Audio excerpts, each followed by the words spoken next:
Olhe nós outra vez, dessa feita para falar o que é Espiritismo. Antes, vamos fazer nossa oração. Te pedimos, Pai, olha aqueles que estão em sofrimento, no desespero, na angústia, no medo, na depressão, na ansiedade, onde quer que estejam neste momento. Alivie seus corações, como também aos nossos, que tantas vezes estamos com crise de ansiedade, sem saber que rumo tomar. Nos oriente, nos intua nas melhores decisões a tomar. E lhe agradecemos por tudo que vivemos até hoje, entendendo que mesmo as dificuldades são lições valiosas ao nosso crescimento.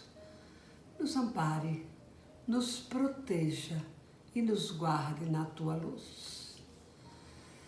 Allan Kardec nasceu em 1804 ou 5, alguns biógrafos dizem 4 ou 5, em Lyon, na França. Ele foi o criador desta denominação Espiritismo.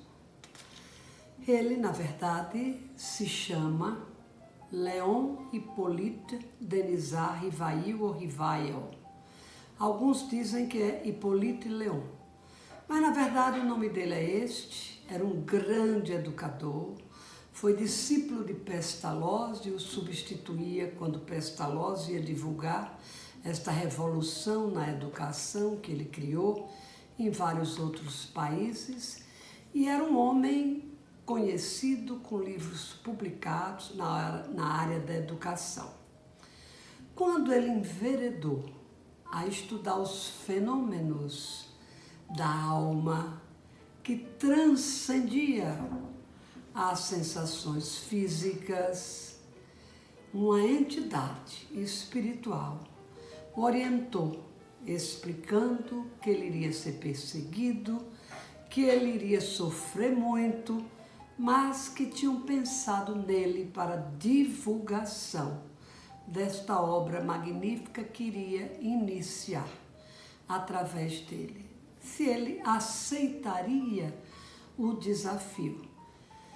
Ele disse que aceitava e então, para protegê-lo, decidiram que ele deveria modificar o nome.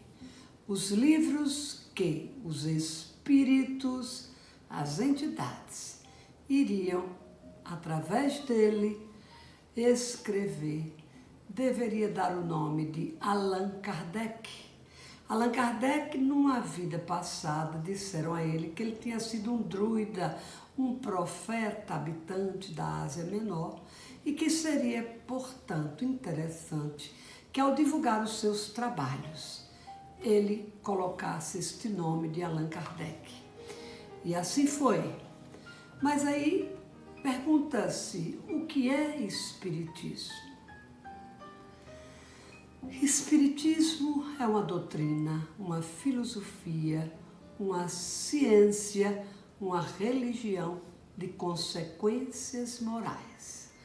Por que o Espiritismo é uma ciência? É a ciência da experimentação, é a ciência da observação. Ela não concorre com a ciência da física, da química, da biologia. Até porque os espíritos não estão sempre disponíveis a nós para os seus experimentos, para que observemos, portanto não pode ser repetitivo. Daí é denominada a ciência da observação, a ciência da experimentação. É uma doutrina porque tem seus pressupostos, os seus conceitos, os seus juízos e as suas preposições. Daí entender ser uma doutrina. É uma filosofia porque tenta desvendar os mistérios da alma humana, os enigmas do ser humano que estão nos recônditos da alma, tal qual como os psicólogos tentam desvendar, descobrir por que estamos aqui. E aí o Espiritismo entra nessa seara, fazendo o quê? Porque nascemos, porque morremos, porque uns vivem bem, outros vivem mal, uns sofrem tanto, outros nada sofrem. Todos esses questionamentos filosóficos, a doutrina espírita se enraiza neste caminho. Por que que é uma religião? Religião vem do latim religare, nos conectar com o divino. Isto é uma filosofia religiosa e, portanto, é também uma religião e sempre de consequências morais. O Espiritismo, ele vem tentar desvendar a origem, a destinação dos espíritos e a relação deles com o mundo corpóreo.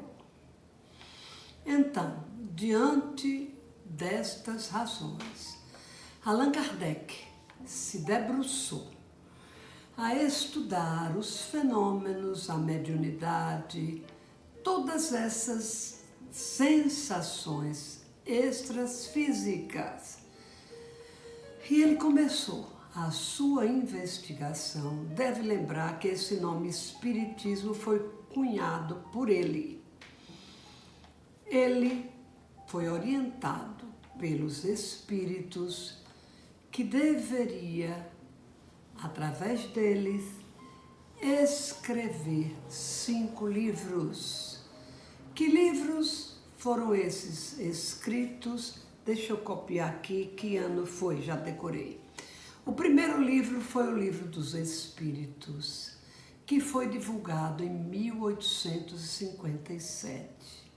Perguntas e respostas que Allan Kardec fazia aos espíritos e fazia para que houvesse um consenso nas respostas. Ele fazia a mesma pergunta a diversos espíritos em várias partes do mundo e recebia as respostas. Se houvesse uma coerência, uma lógica nas respostas, seria dada como válida. A primeira pergunta que ele fez foi isso: o que é Deus? Ele não perguntou quem é Deus. Ele perguntou o que é Deus. E os espíritos em todas as partes do mundo onde foi feita a pergunta responderam: a inteligência suprema, causa primária, causa primeira de todas as coisas. E vieram as seguintes perguntas em todas as áreas do conhecimento, do que ele queria pesquisar. Então, o livro do Espiritismo é o livro mestre de onde todas as questões estão ali respondidas, como já disse, por vários espíritos. Depois ele escreveu, perguntas e respostas e orientação. Agora não foram perguntas e respostas, foram ditados pelos espíritos sobre a mediunidade. A mediunidade, que é esta capacidade que todos temos de interagir com o mundo transfísico. É evidente que algumas pessoas têm uma mediunidade mais ostensiva, outras de nível mais simples, mas todos nós somos capazes desta comunicação com os espíritos no mundo transfísico. Depois, ele escreveu, através dos espíritos, o Evangelho segundo o Espiritismo, que são as leis morais que Jesus tanto insiste para que tenhamos em mente, a fim de que nossa vida se torne uma vida mais produtiva, com melhor evolução, e assim nós tornaremos pessoas melhores. Depois ele escreveu o céu e o inferno, que é a justiça divina. O céu está dentro de nós e o inferno está dentro de nós. É a lei da justiça divina. Na lei de Jesus não existe nem prêmio e nem castigo, nem punição. Nós lembramos sempre daquela sentença de Jesus que diz: a cada um segundo as suas obras. E a depender das nossas ações, das nossas atitudes, que são as nossas obras, nós teremos uma vida mais ditosa ou mais infeliz, difícil, por conta de ser a cada um que fazemos em função das escolhas, tantas vezes já informado isso aqui. E depois, por fim, o último livro foi a Gênesis, onde ele fala sobre os milagres de Jesus, a criação dos mundos. E quando ele fala em milagre, a gente sempre diz assim: meu Deus, foi um milagre. Para nós, espírita, não existe milagre. O milagre é em função de leis que desconhecemos e que a espiritualidade atua através destas leis e para nós parece um milagre. Não existe o milagre. Estas leis são existentes, estão na espiritualidade, nós ainda não temos condições de acessá-las. Se tivéssemos a confiança nesta sentença que Jesus nos diz: vós sois deuses, nós operaríamos milagres em nós mesmos em direção do outro. Quantos milagres os apóstolos produziram, Jesus produziu, porque com este poder, com esta capacidade que está dentro de nós, ele acionava esta capacidade e promovia verdadeiros milagres. O Espiritismo, ele tem 3 pilares básicos, que é a comunicabilidade, a reencarnação e a imortalidade. A comunicabilidade é exatamente esta possibilidade que os espíritos têm de se comunicar conosco, e por conta dessas comunicações é que temos todas essas informações sobre o mundo transfísicos, sobre as nossas vidas sucessivas e todos os fenômenos que acontecem, que nós chamamos extrafísicos. Esses fenômenos estão no universo, estão dentro das leis soberanas de Deus.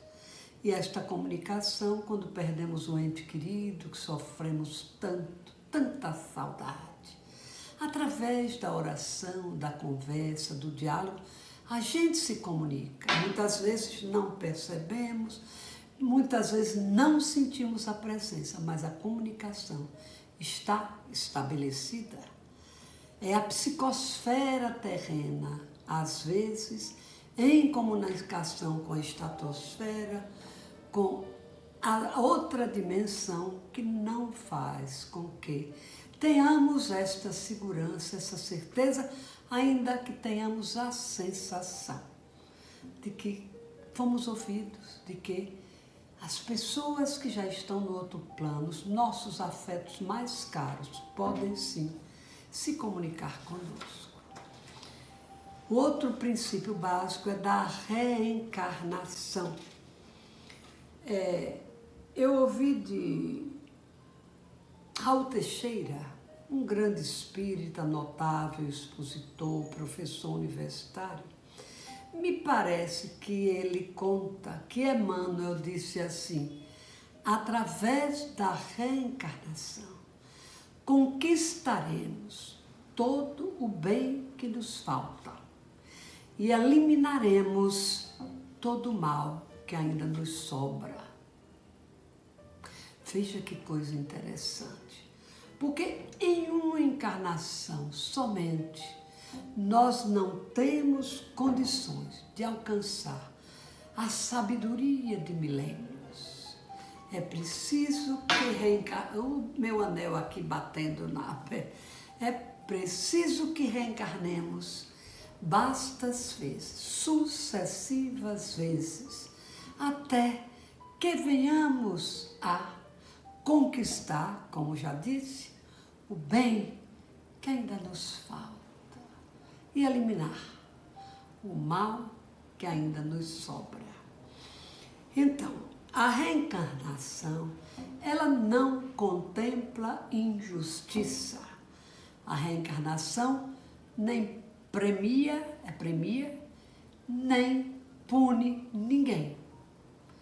É a lei da justiça.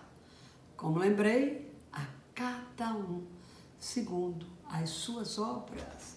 Jesus já dizia também: não sairás daí enquanto não pagares o último ceitil. Ceitil era moeda e pagar foi a expressão que se usou naquela ocasião. Mas é enquanto não resgatar, enquanto não ajustar todas as suas pendências para avançar no bem, continuaremos reencarnando. E a imortalidade. A imortalidade é a bênção de Deus para nós. É a oportunidade, é a certeza de que somente pela morte o nosso corpo desaparece. Nosso espírito continua a existir. A morte é uma transformação. A morte é vida. Saímos da vida corpórea e entramos na vida espiritual. A vida que nos é específica. De lá viemos, para lá voltaremos, e esse trânsito permanece. Jesus dizia: eu volto. E ele diz: eu sou o Consolador prometido. Fala-se das três revelações. Que revelações são essas? A revelação através de Moisés. Em um outro tempo, a revelação de Jesus. E agora, o Consolador prometido, que é o Espiritismo. É uma doutrina que consola, que conforta. Ela não retira os nossos dramas, ela não impede o nosso sofrimento, mas ela nos ensina o bem sofrer. Ela nos ensina a aceitação. Ela nos lembra que tudo passa, que todas as situações doídas, sofridas, elas vão desaparecer. Quanto mais agimos na direção do bem, mais nossas dores serão amenizadas e nos tornaremos pessoas mais felizes. Que possamos espalhar o bem onde estivermos. E encerrando, que Pedro já me fez o sinal que o tempo está esgotado, vamos agradecer. Agradecer mais um dia. Agradecer por estarmos aqui, lutando, vibrando, amando e procurando a Tua luz, Pai, o Teu caminho, a Tua orientação. Que a semana que já se avizinhou nos traga boas oportunidades. Quero hoje lembrar de Dindinha, minha irmã Hortência, aniversariante de hoje, Carlinhos Oliveira, meu querido amigo, aniversariante de hoje, Rene Chaves, Carlinha Prats Maia e doutor, oh meu Deus, para encerrar, doutor Raimundo Nonato. A vocês as bênçãos de mais um ano a viver e menos um a viver. Que venha com muitas alegrias e vitórias e que Deus abençoe a todos nós. Namastê.